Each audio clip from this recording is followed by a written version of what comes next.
My name is Paul Barber. I'm Director of Arbor Carbon, which is a local arboriculture and environmental consultancy in Perth. But I'm also adjunct associate professor at Murdoch University. My specialisation is the health of trees, not only in the urban forest but also in the native forest.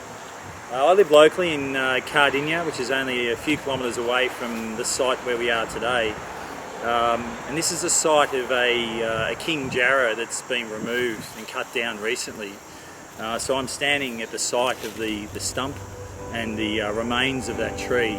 The diameter of this tree is about 190 centimetres across in one direction and about 140 centimetres across in the other direction.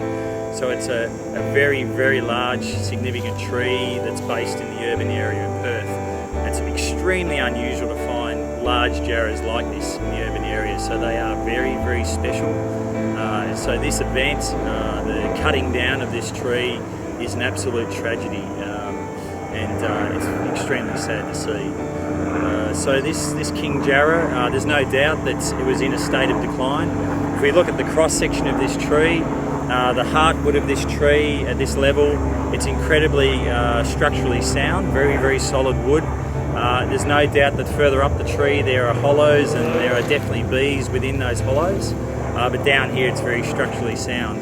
The sapwood area here, which is this outermost area around the tree, is quite narrow, and it tells us that this tree is has been in a state of decline.